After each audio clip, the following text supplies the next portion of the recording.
Good morning or afternoon, everyone, depending on where you are. This is Roxana Galdames with JBS International. Thank you for joining today's part 3 of the Facilitated Attune Interactions webinar, taking a closer look, building reflective capacity in our everyday interactions. Before we begin, we would like to review some housekeeping items. Please note, all participant lines will be muted upon entry for the duration of this webinar session. But we want to hear from you, and the presenter will, throughout the presentation, acknowledge and respond to questions and comments. We encourage you to please submit them at any time by using the chat feature. To open your chat window, please click on the chat icon located in the bottom center of your Zoom toolbar. If you experience any technical issues during this webinar, please message us using the chat feature, which is located at the bottom center of your screen, or email us at ovctta@jbsinternational.com. Today's webinar is being recorded for future sharing. The recording and presentation slides, along with any resources, will be available in the coming weeks. Also, a post-webinar survey will be distributed via the platform SurveyMonkey. Please complete the survey and offer us any feedback or suggestions you may have for future development. Today's webinar provides 1.5 continuing education credit hours from the National Board of Certified Counselors and the Association of Addiction Professionals.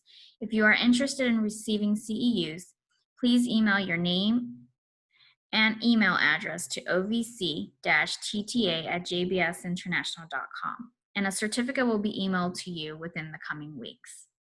Today's presenter is Jennie Cole-Mossman, Technical Expert Lead with JBS International. Now I will hand it off to Jennie. Thanks, Rox. Next slide.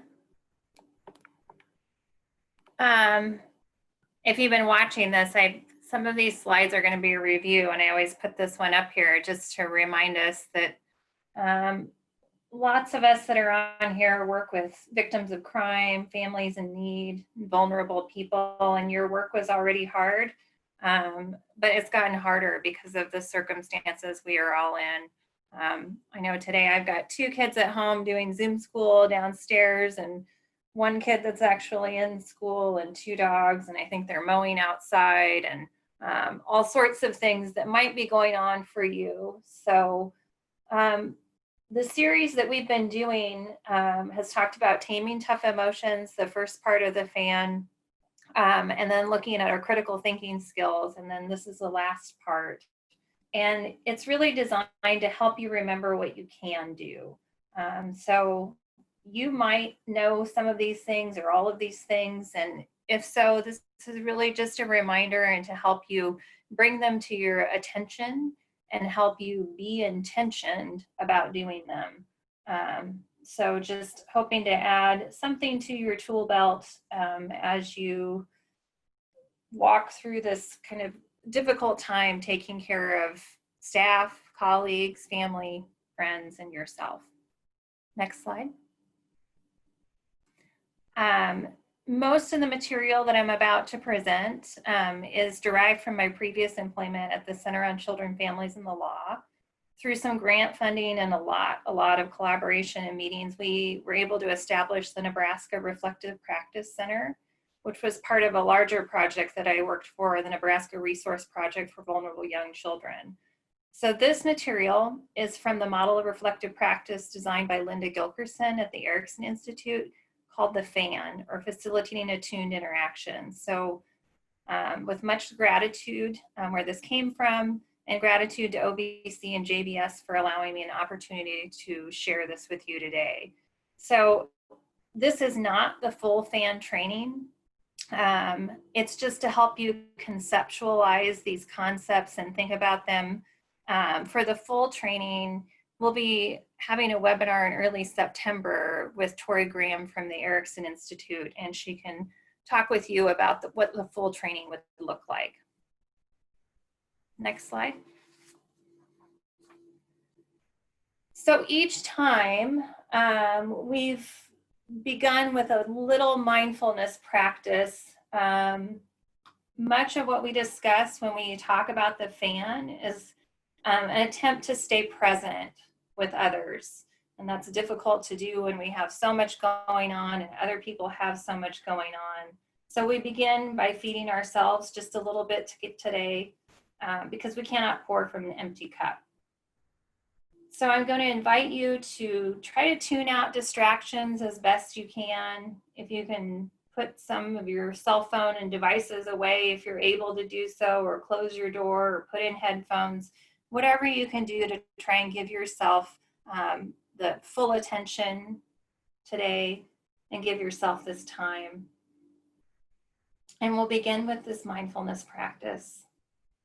Getting comfortable in your chair. Place both feet on the floor and ground yourself into the earth just a little bit. You may either close your eyes or have them in a soft downward gaze, whatever's most comfortable.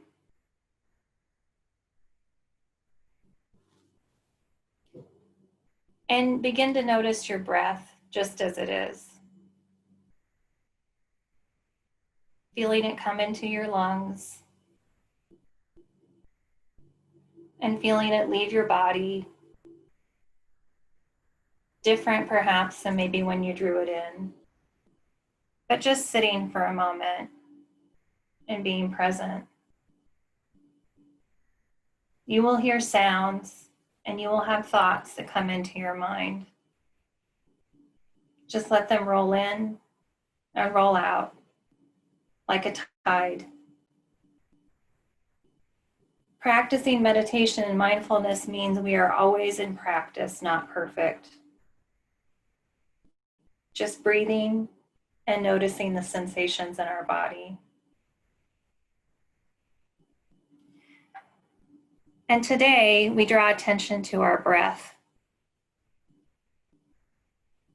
We notice something simple. We notice that we breathe in and we breathe out. And we begin to name our breath, our breathing in. I am aware that I am breathing in. I am aware that I am breathing out. As we breathe in, I am aware that I am breathing in. And as we breathe out, I am aware that I am breathing out. Drawing our full attention now just to this about our breathing.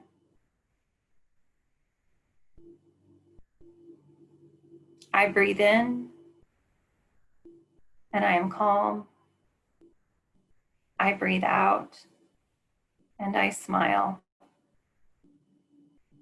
Taking 3 more breaths, simply noticing that we breathe in and we breathe out.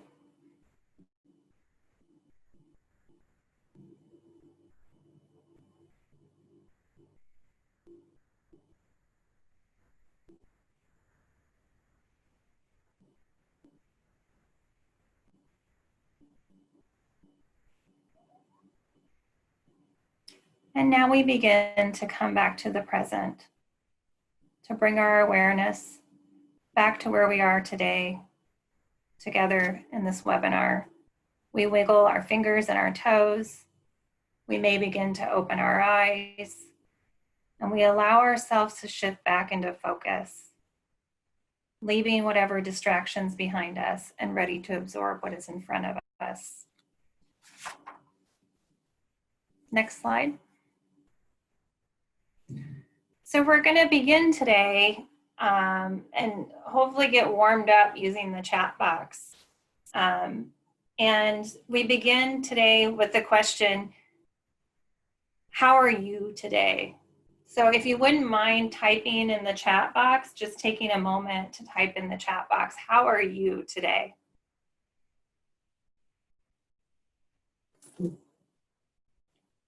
Tired. Oh.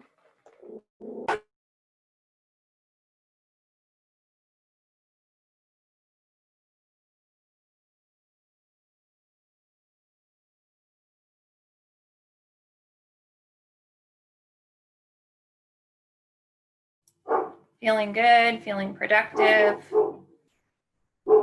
My dogs are feeling angry at the mowers, rested. Great. Stressed, organized, recharged, and reconnected. Thanks. I'm glad that all of you were able to share in the chat today.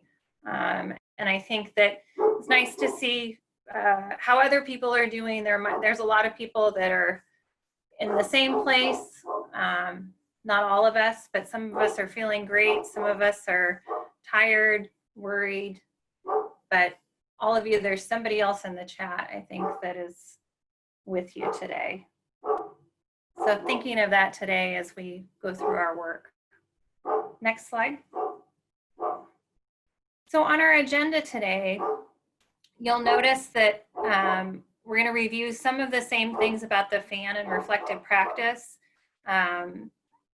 Since this is a series, I'm not sure if you've seen everything else, but it builds on it. So we need to make sure that we can bring everybody else along. We'll review the core processes a little bit. And then we'll move into the purpose of our day, which is to discuss the reflection core process and to discuss what is called the arc of engagement. So if you have questions as we go along, you can type those in the chat, and there'll be other opportunities for us to type and work together in the chat. Next slide. So this image that you're seeing in front of you says consultation fan at the top, but we could be talking about a consultation or a supervision session, really any type of interaction that we might be having with another human being. What you see in front of you is a conceptual model of those interactions. It's also a set of tools. We have gone through the first 4 wedges, or what we call core processes. So we'll do a quick review of those: mindful self-regulation, empathic inquiry, collaborative exploration, and capacity building. And then today we'll spend our time on integration or reflection. If you remember from the other webinars, those 3 things in the middle are what we tend to hold for people. So they have concerns, we have concerns, and then there's some kind of context or program expectations. And then there's 3 boxes at the bottom that are what we hope we get from the FAN. So we hope that we increase confidence and competence, build reflective capacity, and we'll be talking about that quite a bit today, and strengthen program quality. Next slide. Those 3 bubbles in the middle, really when we're doing effective supervision or consultation, it involves us managing the concerns of the supervisor, the supervisee, and program expectations. We have to keep those things in mind, and it becomes particularly difficult when there's crisis and uncertainty. So sometimes when there's crisis, the supervisor's concerns are the largest because there might be shifting needs of an organization. Sometimes the supervisee may have the largest concern because they're overwhelmed and they're feeling pressures. Or perhaps like right now with this virus, there's a lot of new and big concerns for the organization, and that context is important. So we try to bring these things into balance so that we can meet the needs of each person and the context. So just thinking for a moment what happens when they're out of balance. When a supervisor, their concerns are the only thing in the room, then the supervisee may feel dismissed or unheard. And this goes for any conversation that you're having. Might not be a supervisee, but maybe a colleague. So when we don't pay attention to the context of things or program expectations, we might miss some important planning or misunderstand things. And when we tend only to the supervisee or the person who's coming with a presenting problem, whether that be a client or a friend or a colleague, we may have other issues related to serving clients or the organization at large that we miss. So really the fan helps us manage these three conflicting, sometimes needs that are in the middle.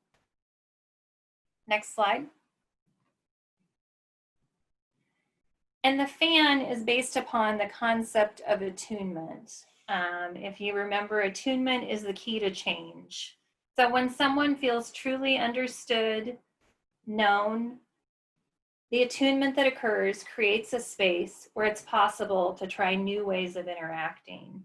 So this creates safety and space. It helps us regulate and think together and try new things. Next slide. Being with is sharing the experience with no attempt to change what the person is doing or believing. This is a description of attunement. I think is much easier said than done. So sharing an experience is part of it, but the second part, with no attempt to change what the person is doing or believing, is hard when we care about people, or when they come to us and they seem to be asking for help. So really thinking about what it's like to be with, to listen with acceptance, and to really hear where someone is in the moment. Those are necessary conditions we have for change. Next slide.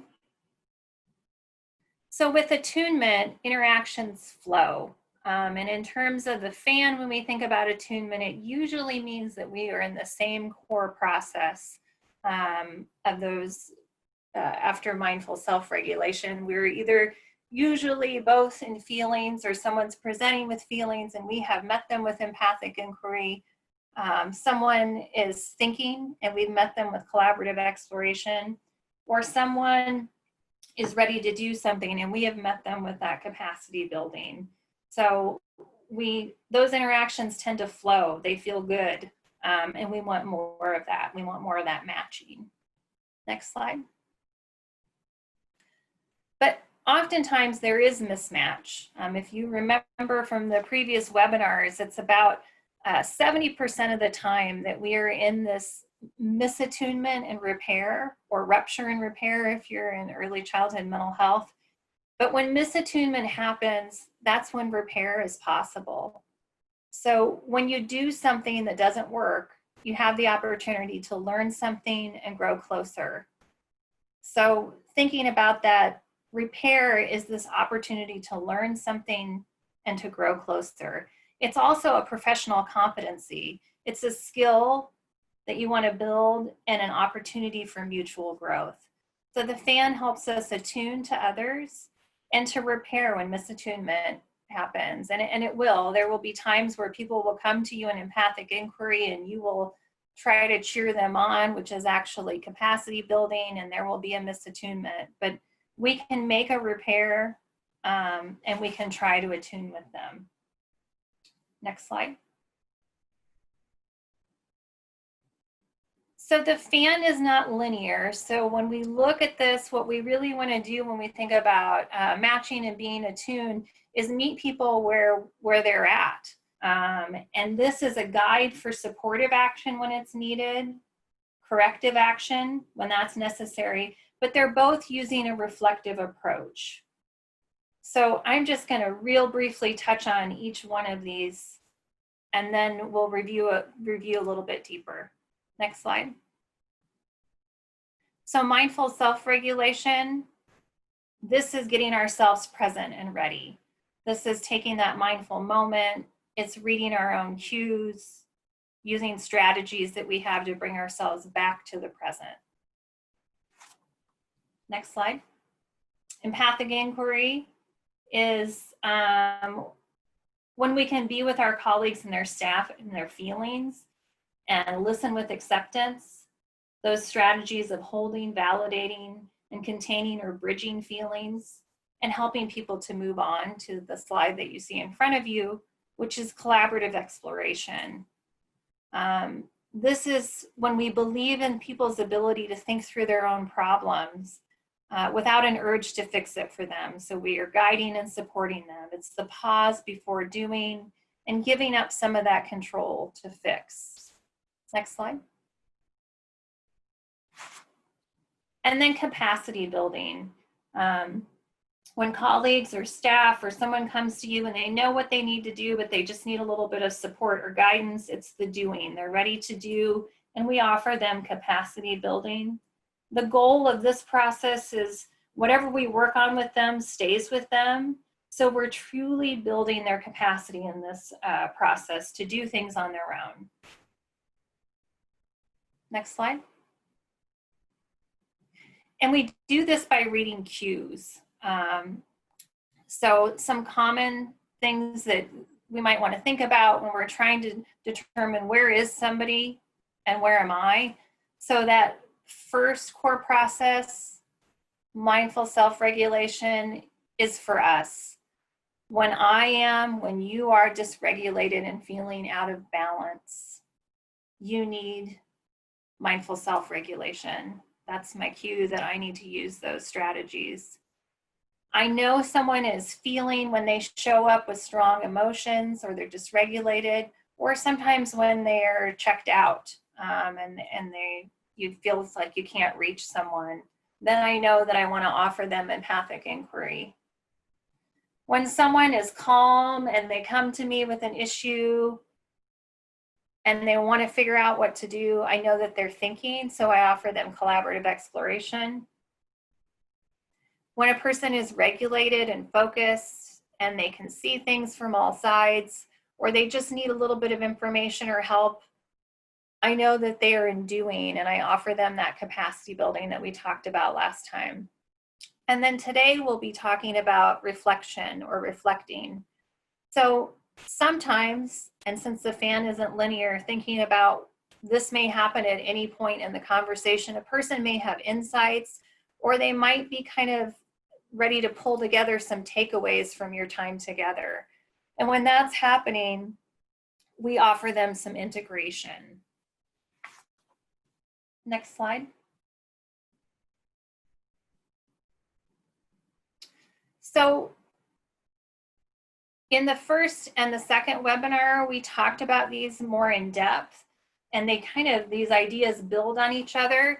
So I'm going to give you some key takeaways that we had from these other ones if you didn't see it. If you did, hopefully this will just help with your integration, for you to remember these things and practice these things and think about them as you begin to use the fan. So mindful self-regulation is the first one. So on the outside of the fan, you'll see it says calming. So when I'm in need of calming, I go to mindful self-regulation, which is inside that core process. So next slide. And this is really those ABCs. Awareness, so noticing our own cues and respecting them. That second part, a lot of times I notice my own cues, but I may not take the time to do the self-care that I need. They're telling me something important. My thoughts and my feelings, where I'm holding tension in my body, those are signals that I need some kind of mindful self-regulation strategy. Takes us to be or balance, and using those strategies that we use to come back to balance. What things we use when we feel dysregulated and we need to get present, so that we can connect with a new awareness. So ultimately, the goal is for us to notice our thoughts, our feelings, and our sensations, especially if they're strong and they're taking over your ability to be present, and to find a way to get back in balance and reconnect. So mindful self-regulation is about clarity. So if you've been at the other webinars, we talked about these a lot during the first one, or if not, just think about something that you do to bring yourself back to balance when you feel kind of disconnected or dysregulated, and type in the chat, what is the mindful self-regulation strategy that you have used lately?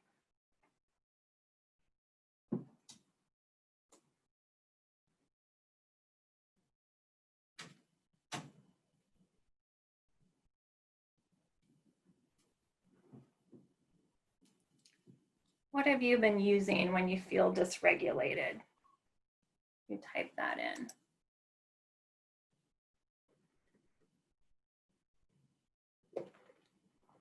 Deep breathing, writing in a journal, self-affirmations.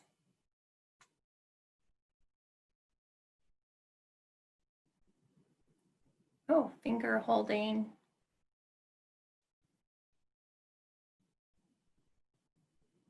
Stop, breathe, and regroup.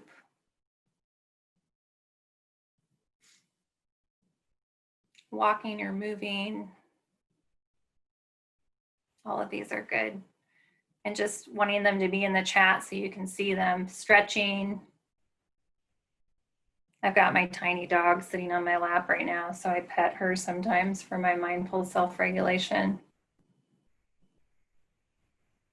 All of those things that we might do to bring ourselves back in balance. Next slide. Feelings. So in this core process, when someone presents with those big feelings, when that's the cue that we're seeing, we offer them empathic inquiry. So they might be showing us verbally or non-verbally that they are in feelings. Next slide. And we use empathic inquiry, if you remember, to validate the other person's reality and help aid in that emotional regulation and build trust. So it's more than just getting something off your chest. It's acknowledging those feelings and building that relationship. Next slide. And we do that with these 4 strategies: holding, validating, exploring, and containing, or now we're calling it bridging feelings. If you remember the picture from the first webinar, there's 1 foot in feelings and 1 foot in thinking, kind of bridging those two. And holding is those one word or those non-verbals that say I see you to people.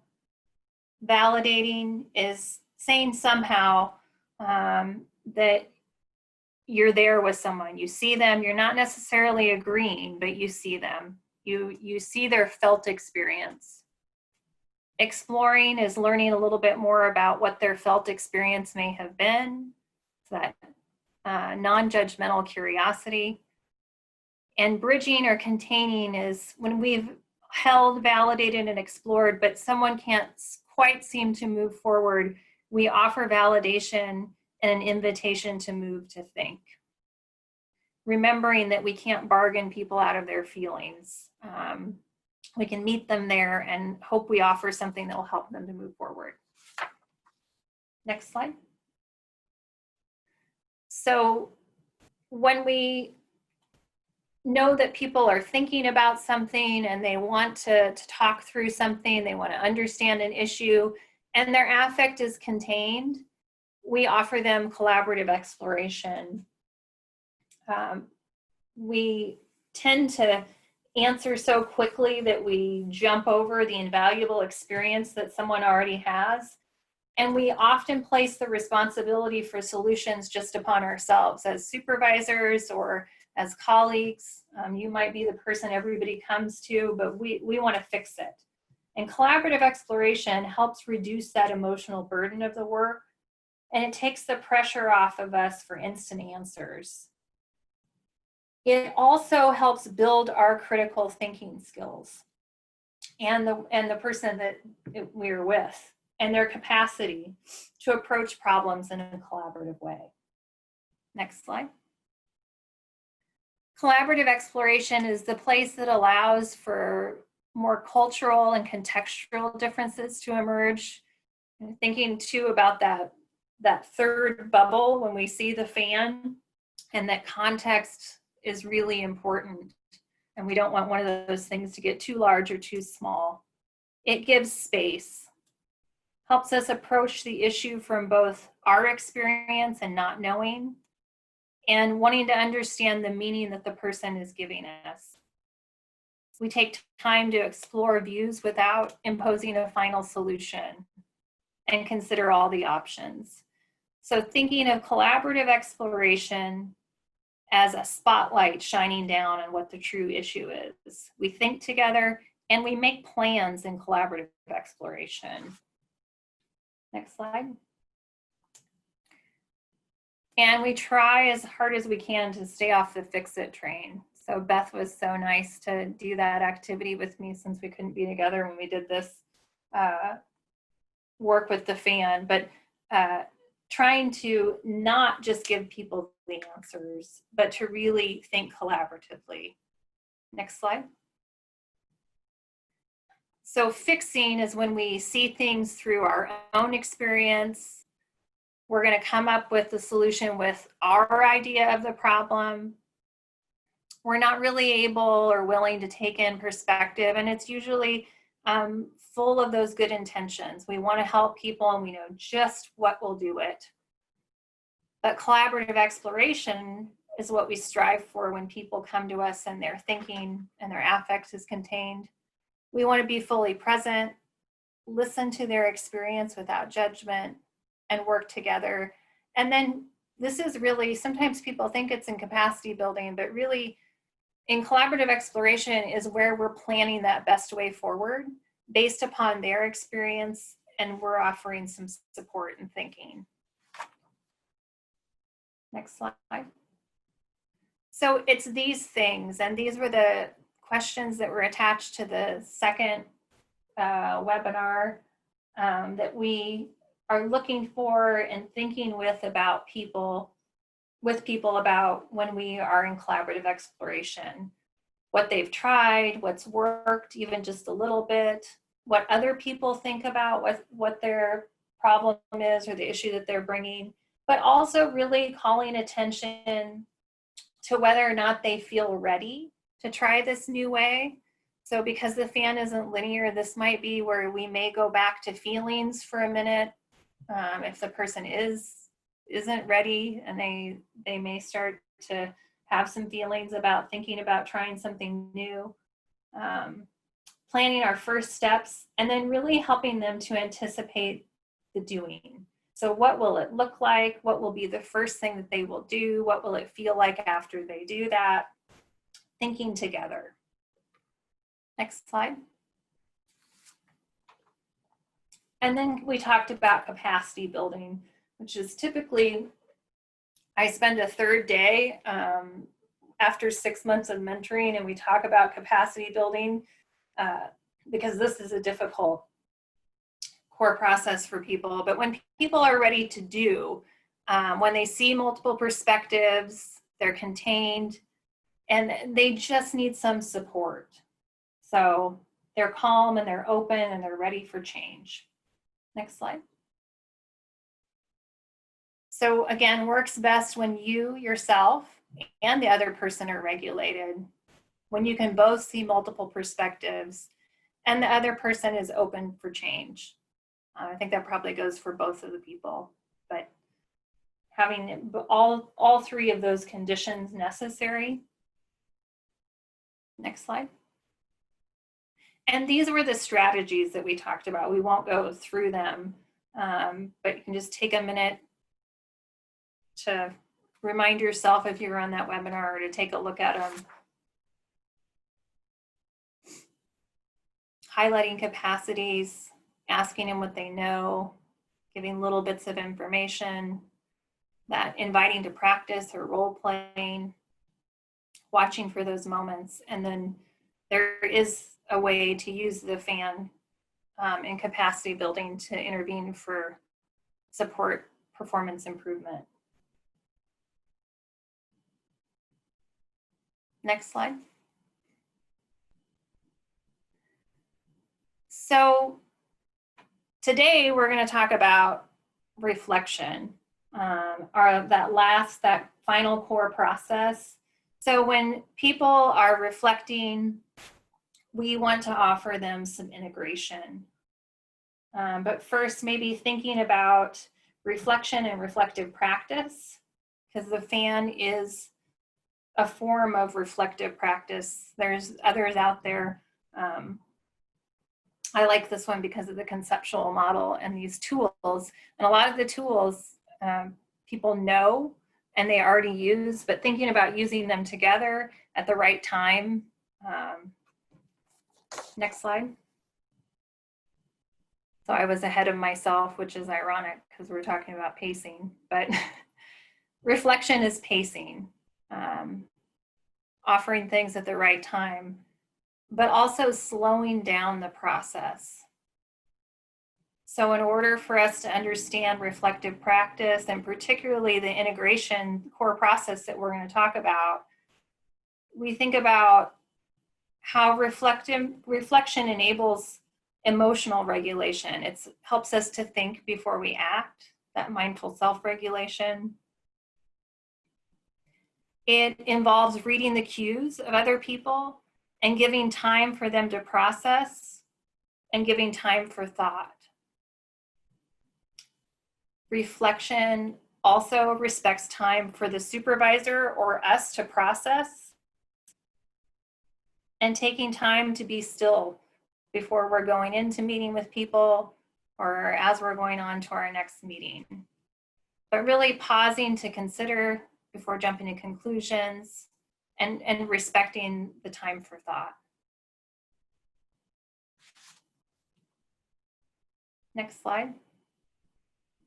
This is one of my favorite images, but reflection is about multiple perspectives. So all these people touching an elephant, and they're all feeling different parts and seeing different things. But reflection really means that we are able to see those multiple perspectives. We're able to see them and hold them without judgment. And we're striving to understand the perspectives of the client or our supervisee and other people in their lives. And helping the client, the supervisee, or the colleague, I've been using these kind of interchangeably as we go throughout, understand the different perspectives so that we can look at things as a whole. We're often stuck in one way of seeing things. Next slide. And reflection is understanding that behavior has meaning. So many of you probably think about the meaning of behavior for your clients, or if you have children, you take the time to do that. But do you pause and think about what your colleagues or your supervisees are thinking, what they're feeling, what their beliefs, their wishes, and plans are, and how that motivates their behavior? So reflection is a process by which we understand, interpret, and make meaning of others' behavior. We try to understand this without ascribing intent. We are curious about behavior and what it might be telling us.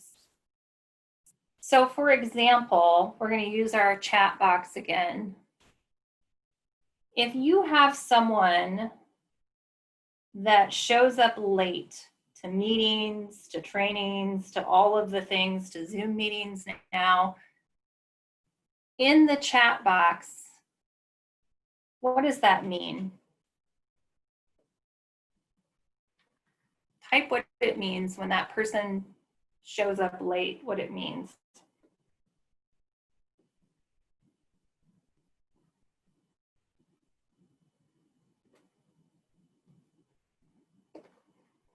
What you think it might mean.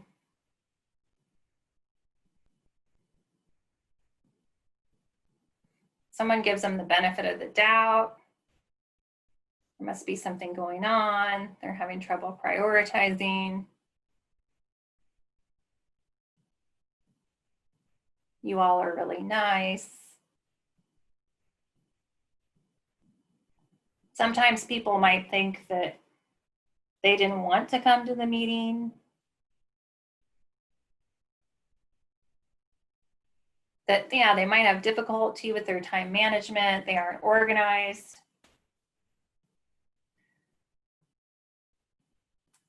So as we look at these answers and think about them, a lot of times we are ascribing intention to behavior, that they mean to do this, that it's purposeful. And so trying as best as we can, and it's really hard when we're reflecting on other people's behavior and what it means, to not ascribe bad intent. So to think about it and try to not be judgmental. So reflection allows us to do that, to just think with curiosity. Could be that they don't want to come. Could be that they've got stuff going on. There's lots and lots of reasons that someone might be late. But reflection means that we're able to see all of those different behaviors and know that it might have lots of different meanings, and just be curious. Next slide. Reflection also builds self-awareness. So we need to also reflect on our own behavior, thoughts, and feelings, and understand where we are. Examining those and understanding how we tend to respond to things. Do we need to go to mindful self-regulation? Are we being too judgmental in our observations of others? And are we able to provide the same compassion to ourselves that we provide to others? So just thinking for a moment, and you do not have to type this in the chat box. You can just, if you have a scrap of paper next to you, taking a moment of reflection and think about what situations at work are difficult for you now. And if anybody wants to type it in the chat and share, that's totally fine, but feel free to just write it down for yourself. What situations are difficult for you at work right now, and how do you tend to respond?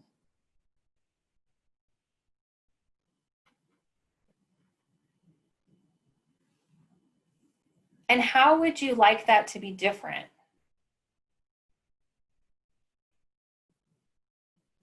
So for me right now, I am having a difficult time because I've got kids downstairs and I'm wondering what they're doing all the time. And I want to get in their business and micromanage their whole school day because they're in front of me.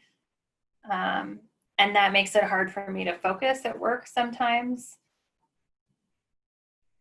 And what I would like to be different is that I really would like to be able to just let them manage their own time.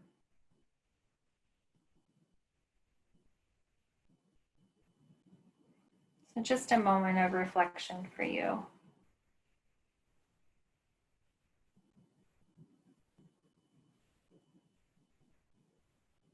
Because things are really different for us now at work.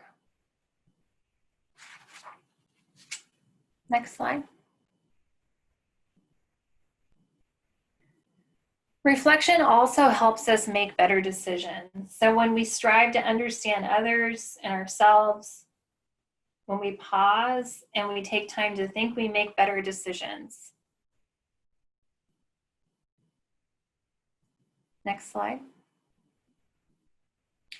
And to understand reflective practice, we need to understand parallel process. So Jerry Paul's quote, "Do unto others as you would have them do unto others." It's one of my favorites. So what you do and say and how you respond matters. So if you have young kids, you certainly notice them doing and saying what you do and say. And sometimes we don't like very much what we hear. I know when my kids were little, they'd always say, just a minute, when I asked them to do something. And I realized that I spent a lot of time as a parent saying, just a minute. I didn't like hearing that back very much. But the same applies to our staff and our colleagues. So the culture of your workplace can be set by leadership, but it's also reinforced by the workforce behavior. So reflection helps us be better so we can help others be better. It's a parallel process. Parallel process is the way in which systems or individuals impact each other. It means that supervisors and leaders, whether you're a therapist or a group leader, whatever they offer to staff, then the staff can offer this to the clients. And then hopefully the clients can offer this to their own families. Next slide. So in this parallel process of reflective support, supervisors offer support to supervisees. Then supervisees can offer this to families and children. then parents hopefully can offer this because they feel supported and held. And eventually the child can internalize a sense of safety and belonging.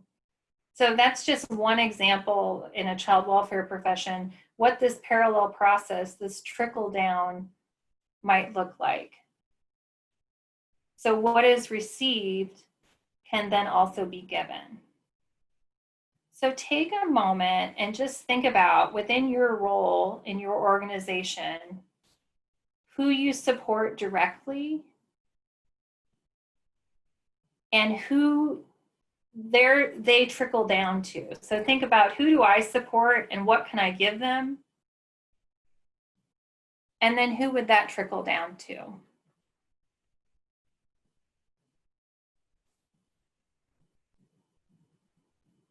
And if you wouldn't mind sharing some of those in the chat, that would be great. I'll give you another example from drug court. We had a judge that was very respectful to all the parties in court, so the attorneys. And then those attorneys could respect the clients. And then the clients could provide that respect to the children and their family and other family members. So who do you support in your role? And who can that trickle down to?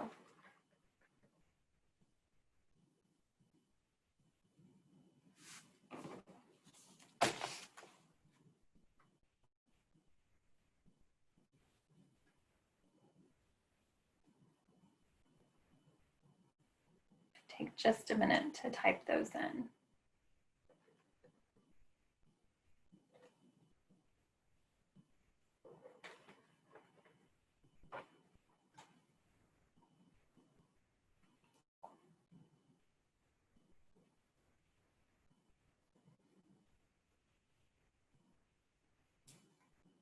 Well, maybe we'll have some come in a minute. Okay. Educational leaders, when they feel supported, their learning and sense of support can be shared with students and their colleagues. Sure. I think that's one we're seeing now. I went to an orientation for my daughter's school, one of the parts of her school, and I could see the principal there and the teachers really trying to embody a sense of calm so that they could pass that on to the kids, because we're doing things in person in that particular school.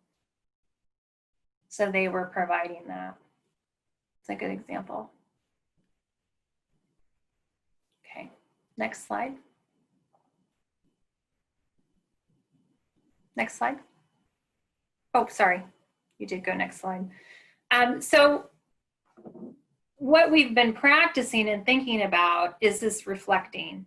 And really what we want to do is, when we know people are here, we offer them integration. So when people are having insights or discoveries, when they are learning things and they're having an aha moment about themselves or a situation, we offer integration for that. And that helps build reflective capacity. Next slide. So it is this core process. It's this wrapping it all up. It's the insight, discovery, and reflection. We're watching for these integration moments and we're validating them so that the other person can hold on to those insights and they deepen. So we practiced a little bit of highlighting, I think, in the last webinar for aha moments. This is that again, really being intentional about when someone has that, to slow down and make sure that we highlight it. And also slowing down at the end of our time together, and we'll talk about how we do this in the arc of engagement, and really allowing time for reflection. And that can be difficult. Next slide. Our cues, when we know that it's time for us to be in integration, is when the time is starting to end and we spend a lot of time talking in supervision or having important conversations, and really taking some time at the end to push for this reflection, Or it might happen at any moment in any one of those other core processes. Someone may realize something that's really important and they have an aha moment. And we really want to take action and validate their insight. This increases their ability to understand other people too. It's building up that reflective capacity, their ability to understand that there's meaning behind behavior and experience, and identify what that meaning might be. Next slide. So for example, you might have a stakeholder or an MDT member that gets a little hot at other people when she's upset or he's upset and they are yelling. And this person made this connection. She yells at him when she's upset. I realize that I get critical of her and I feel like yelling at her to stop it. So that is an important moment when someone's able to connect those two things. And we want to point that out. What a good insight you have about yourself and this person. When you're upset, you each cope in the same way. Now that you see this pattern, I'm wondering if there is anything you might want to do differently.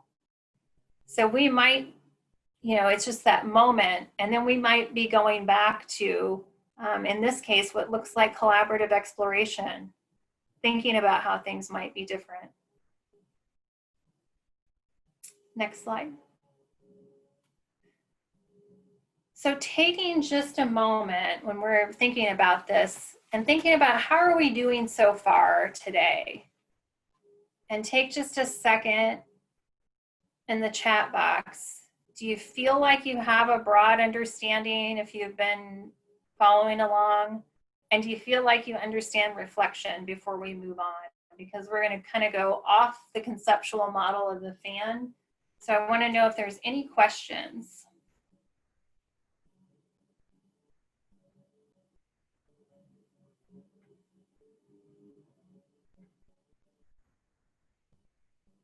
Great. Everybody looks like so far they're ready to move on. Yeah. Good. All right. We will move on then. Next slide. So time management. So one of the hardest things about reflection and reflective supervision or practice is fitting it into our world. We have a lot of demands, and sometimes it can make people anxious. It can throw us right into our feelings just thinking about starting this type of conversation. Like, how long do I have to spend with people? How long do I have to be present? And then I got to remember to use the fan. So the last part of our discussion today is to talk about a practical tool called the arc of engagement that is really a time structure that can be used to help manage these interactions. It can also be used in meetings and facilitations. So next slide. And this is what it looks like. If you can think about it almost laying on top of the fan. So like the fan is the meat of the interaction, and this is really like the timeline.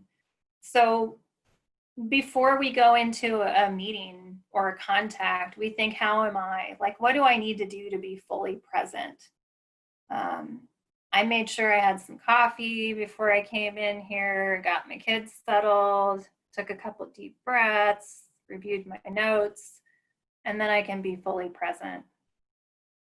And then in the beginning, really checking in with whoever you're going to be meeting with. So what has it been like for you? And checking in so that you can see where on the fan that person might be. And then what are we going to be talking about? What's the agenda? In the middle of our conversation, we might be checking in and making sure, are we getting to what was most on their mind? Some of this might start to look a little familiar to you if you've been attending all these webinars. And at the end, thinking about that reflection, like pushing towards that integration. I'm wondering if there's something you'd like to remember from our time together. What are 3 words you would use to describe what we just talked about? and then taking time to replenish. So what do I need to do now before I can do my next thing? Oftentimes we're going from one meeting to the next. I used to be in my car, so my after the contact was like listening to music and taking a couple minutes. And now that I don't do that, I've had to change that post-contact routine. So I go for sometimes a walk around the block so that I can reset if I have time. Next slide. So this probably looks familiar because I was real intentional about laying this out, but I've done this in almost every one of our trainings. I sometimes do this on our grantee calls if you have coaching calls with me. But really using that structure. So on slide 4, we did the pre-contact and you all typed in how you were doing, and really helped me know who's on the webinar today. You know, are people ready to learn, or are people, you know, having a difficult time? And maybe that's okay. Maybe they can only listen and they can't participate in the chat because they've got other things on their mind. Or that was slide 5. Slide 6 was the agenda. Slide 4 was the pre-contact. Sorry, that was the mindfulness that we did together.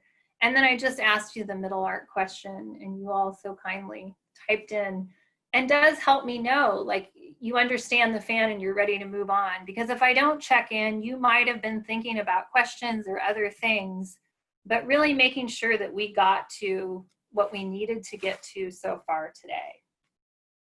Next slide. So there's a purpose to each of those questions on the ARC. And there's no set time period that you need to be in each one of them. But really thinking about what's the purpose can help you decide how you're going to ask that question. It may not work for you to word them like I did. So just thinking, just like my pre-contact strategy may be different than yours. You may need to do something else to make yourself present. That beginning question, how are you today, and the agenda might be different depending on the meeting you're in. But really the purpose is to understand the other person's felt experience and to identify agendas. Normally, when I'm doing a consultation or when I'm have like a facilitating a meeting, I might ask, how have things been for you since we last met?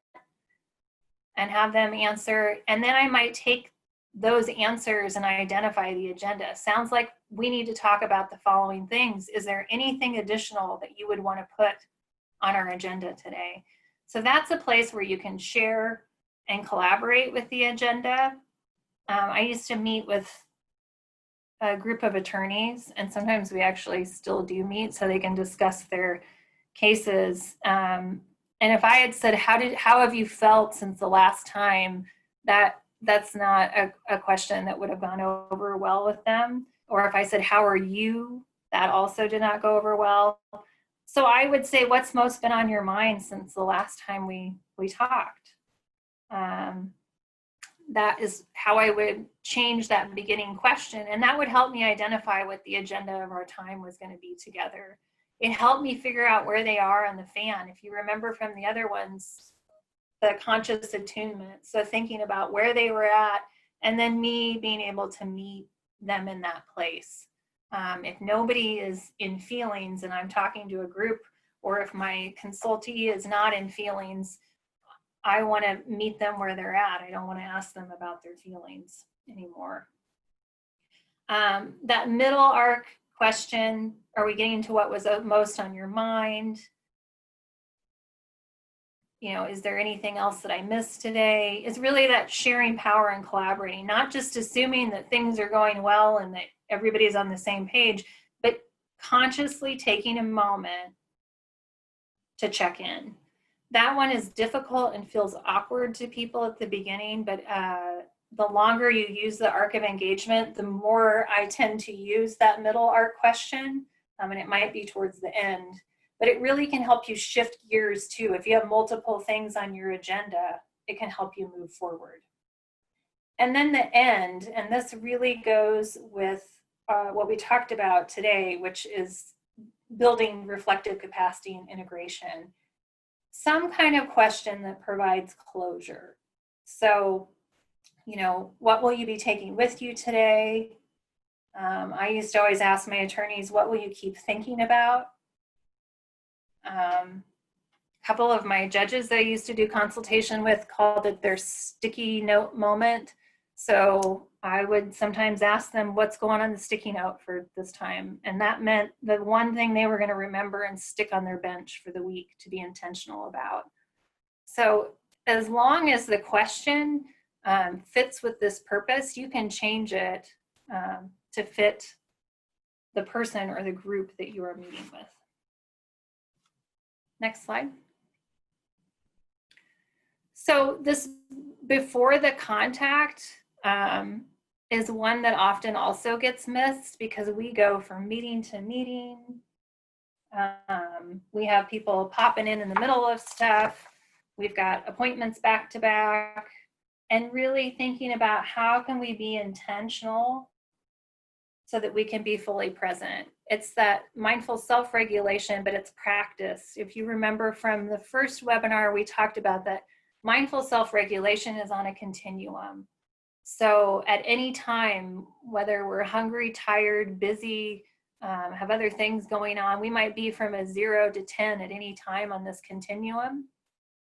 And really, we want to practice our mindful self-regulation before we get to a 10, because those strategies don't tend to work as well as they would.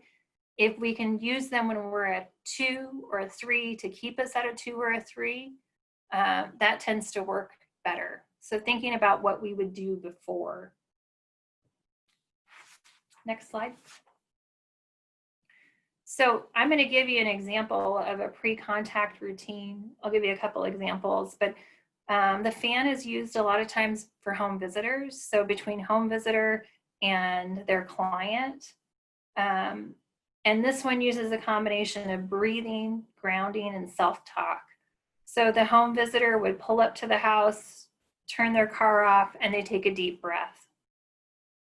They would mindfully walk to the house, noticing each footstep.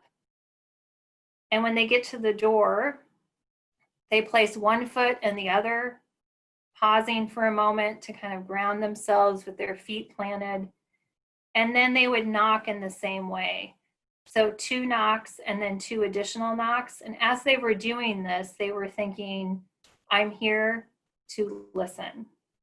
So this is the pre-contact routine that this person did before every visit. I tended to, when I saw clients, use sensory grounding. So I always walked out to the coffee pot, got some hot coffee, and then I would hold it in my cup in my hands and just take a few deep breaths. And then remind myself that I needed to fold away, put away, have a little bit of imagery of me putting away my last client and their concerns and being ready for the next. So think for just a second, when you move from activity to activity, do you have any intentional pre-contact routine? And what is that? And if you do, if you'd share it in the chat. If you don't, what do you think you might like it to look like? And type that in the chat for ideas so that we can maybe help each other come up with some different ideas.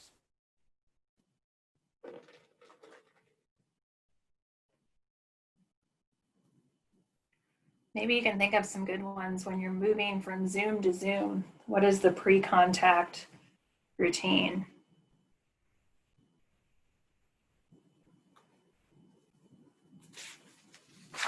Type in how you might transition.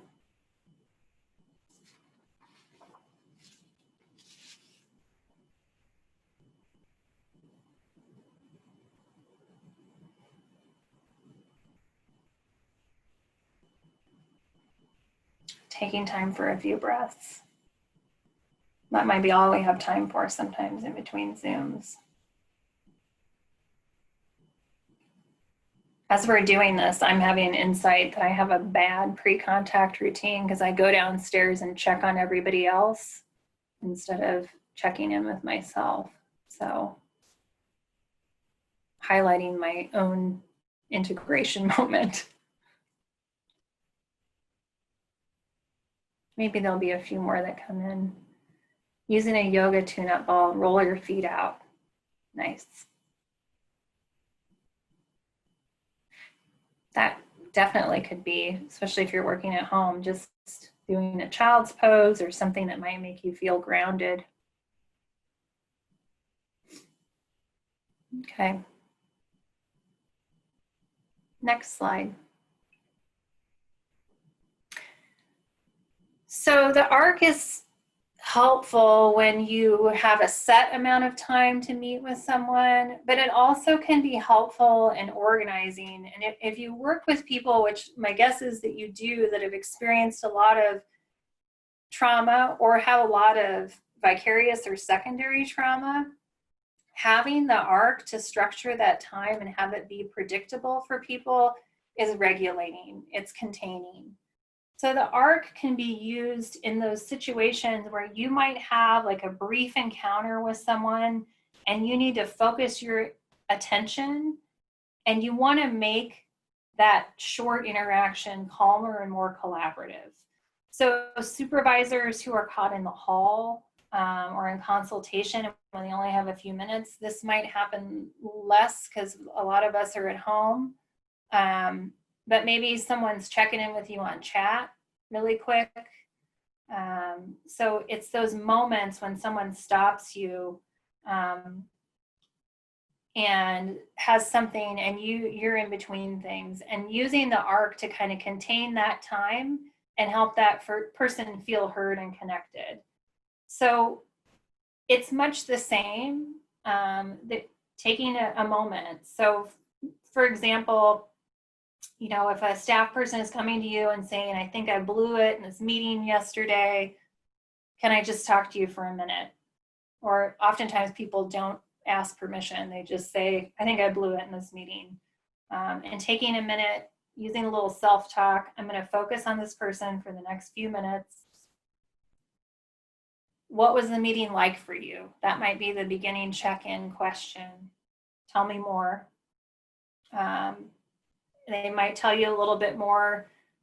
The middle question, that recalibration, is this most what you were worried about? Checking in. And then giving just a little closure to that short communication. So saying, I'll be thinking about you, and I think we should talk about this some more during supervision. Thanks for telling me.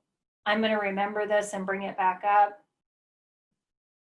That would be the end or the closure for them. So you can use this when you have those moments and you really need to contain the time, but you want people to feel felt and heard. So I used to be at our law school, and I had office hours, and students would be coming and going all the time from classes and court hearings, and it didn't always match up. So it never failed that after a long day of training or something, I'd do my office hours and I'd be on my way out, and I would see a student like coming toward me in the hall, and I could tell right where they were on the fan by seeing them from their expression. I knew they were distressed. And maybe my initial reaction was to pretend like I didn't see them or duck out the back door, but I would use my pre-contact routine and take a deep breath and tell myself, I've got 5 minutes. So that was my pre-contact. I've always got 5 minutes. I see them coming. They're telling me they had a really rough hearing. That tells me they're in feelings. So again, I'm using the fan. I'm using that empathic inquiry. It sounds like this really shook you up. I've got just a few minutes. What were you most concerned about? That's the beginning check-in.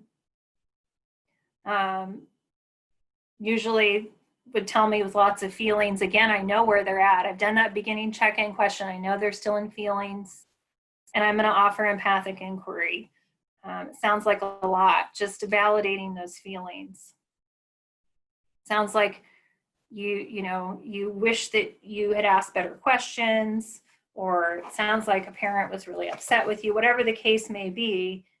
checking in, maybe a few minutes into it, is this what was most concerning? And then at the end, to help contain that time, just thinking about what I'm going to use for closure and not end with abruption. So I think this is something we need more time for, and we should meet during the office hours tomorrow, but I'll be thinking about you.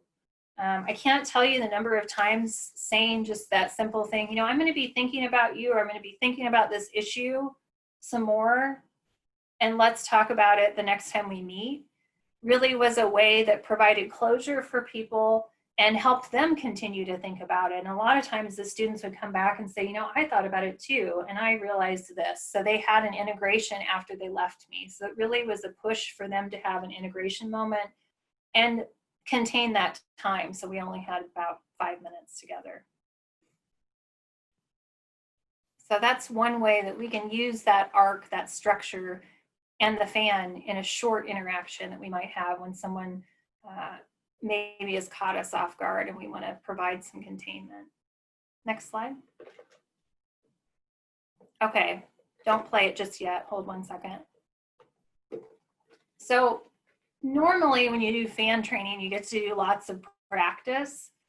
But I used to use this video when we did training for child-parent psychotherapy, and I think it probably fits if you've went to all 3 of these webinars or this is your first. I think it probably fits for the work you do anyway. Just thinking about how difficult it is to think about doing all this and integrating it all with your normal practice and with all the work that you already do. So go ahead and play the video.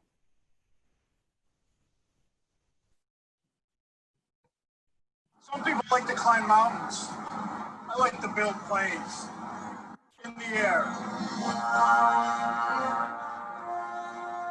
I grew up wanting to be on a wing, wanting to be up this high. Sometimes the temperature up at altitude will reach 60 below. Chris, it's refreshing. You never know what you're going to come across up there. Canadian geese, mallards, owls. These people back here, that's why I come to work. That's why I build airplanes in the sky. We're not just building a plane here. We're building a dream. I love this job. I got a lot of things up here. When I look over there and I see that little kid, the look in his eyes, that's all the things I need.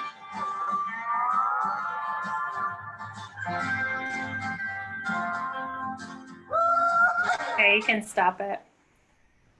So if you are in victim services, in human services, I think we often feel like that's what we're doing, you know, building the plane while it's flying.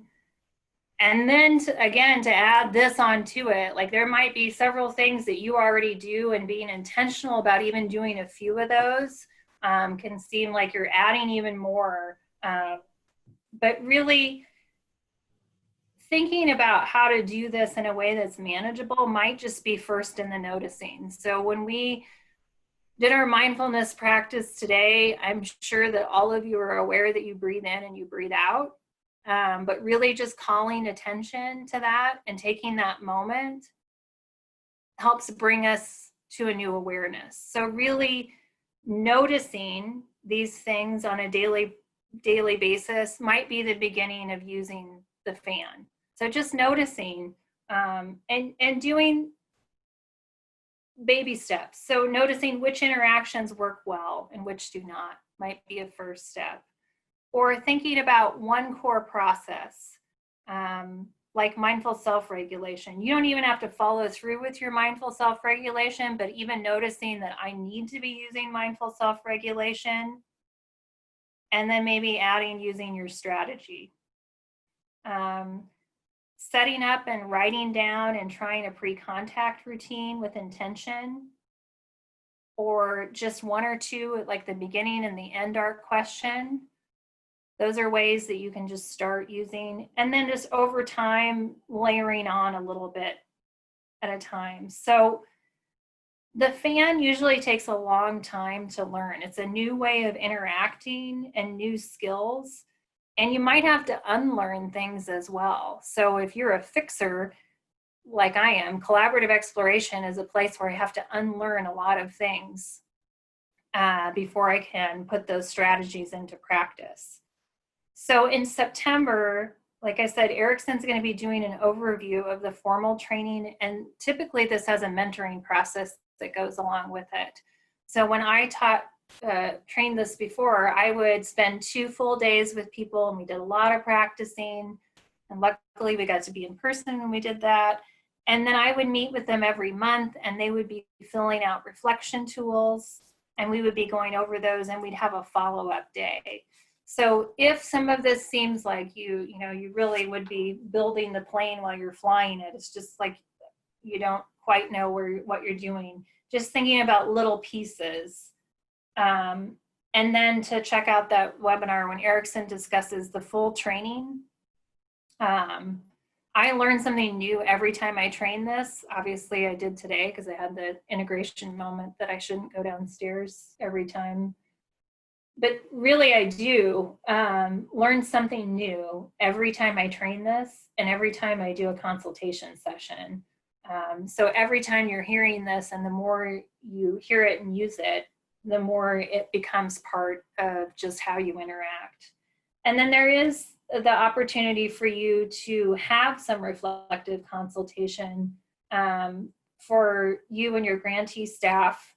I'll have some consultation sessions if you want, and you can, I think you email the OVC or Beth or Rox to set up times to do that. So if you have a situation that you'd like to talk through and you would like me to facilitate that using the fan and the arc, so you can feel what that feels like and see how that works, I'm happy to do that for you. Next slide.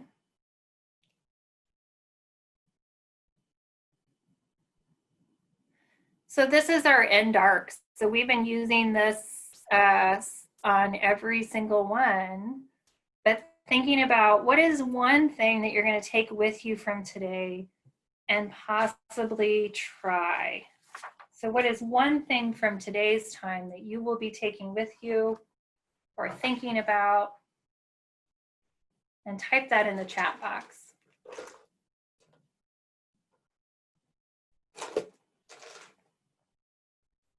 I'm definitely going to change my post-contact routine.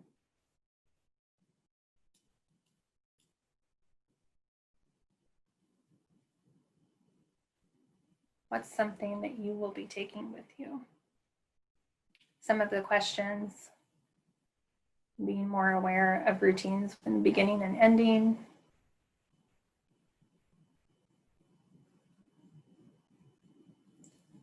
Some intentional pre-contact routine, yep, then Zoom hopping, centering myself before beginning. I think Zoom is hard. I've been watching my kids too go from class to class on Zoom, and there's no walking in the hall for them. Being more intentional. It's good. Several comments about being intentioned. We all know lots of things are good for us, but sometimes we don't do them. Centering myself. Thanks. Next slide. So last, just to remember, you won't do this perfectly every time. And I put this up here every time, but just adding it again and going over it again, that, you know, being mindful and attuned is a practice. You're working at it constantly. Being truly curious and open to other people's experience takes a lot of effort. To remember that sometimes people just need a little support, and we learn some new tools. We might have been reminded of tools that we haven't been using because we've been so stressed or so hurried. And to just be gentle with ourselves, again, in parallel process that we want to offer to others, and work on building our own capacities. Next slide. And there's the next steps. Thank you, Jenny. A couple reminders. A post-webinar survey for today's webinar training will be distributed post the webinar today. If you can please provide us some feedback for future development efforts and regarding today's webinar. Today's webinar is also being recorded, and we will share the recording along with the final slides in the coming weeks. Also, we are planning an upcoming webinar to be delivered by the Erickson Institute, leading a webinar presentation on an overview of FAN training process to be delivered in early September. Stay tuned for more information. Thank you. Great. Thanks, everybody. There's my email too. If you have questions that you didn't get answered today, or again, if you decide you want to try out a reflective consultation, you can email me too. That's fine. Thanks, everybody. Thanks for hanging in here. If you did all 3 webinars, that's a lot. So I really appreciate it. I love training the FAN and talking with people about it.